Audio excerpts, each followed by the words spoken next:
Matthew's gaining strength and spinning closer to Central Florida, and unfortunately, we're on track to feel the brunt of a major hurricane that has already caused more than 24 deaths. And it comes as thousands all along the coast are under evacuation orders from Flagler County to Brevard, who is being urged to pack up and get out now. Good morning, Central Florida. I'm Bridget Ellison. And I'm Justin Warm. The time is running out to prepare for this story, which will be life-threatening conditions to much of our area. This morning, we have team coverage in the Weather Center with both meteorologists Troy Bridges and Danny Trainer. Both have been keeping a close watch on Matthew since early this morning.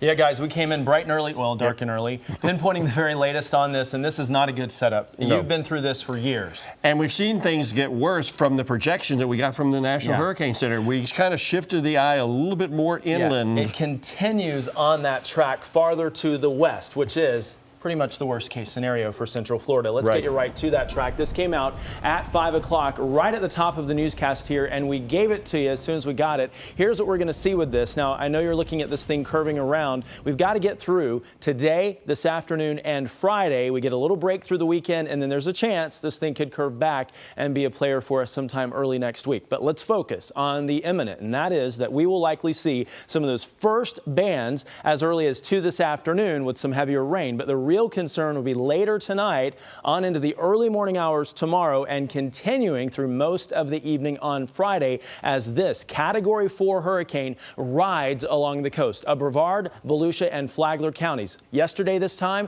we were saying this thing could be 20 miles off the coast, but you had to look at the far west line because this thing could jog farther to the west. That's exactly what's happened, and it could continue to do that. If we see this line move all the way over to this white line here, this is the cone. So all of Central Florida in the cone of uncertainty, meaning all of Central Florida can expect at least hurricane force gusts. Now, we could see some sustained hurricane force winds far inland all the way back over into Marion County. But here is that model data showing the eye. That's what that is right there on top of Kennedy Space Center at 12 p.m. on Friday and continuing along the coast by 6 p.m., still giving us hurricane force winds. We have got to be prepared for hurricane force winds across Central Florida. Let's go to Danny Trainer with more on those winds and impacts. Danny?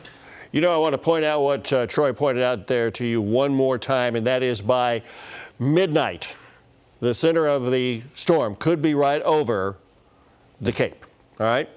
Now, let's check in on some of those winds. Those winds are going to be a problem, and so are the rains. The rains could be leading to flooding.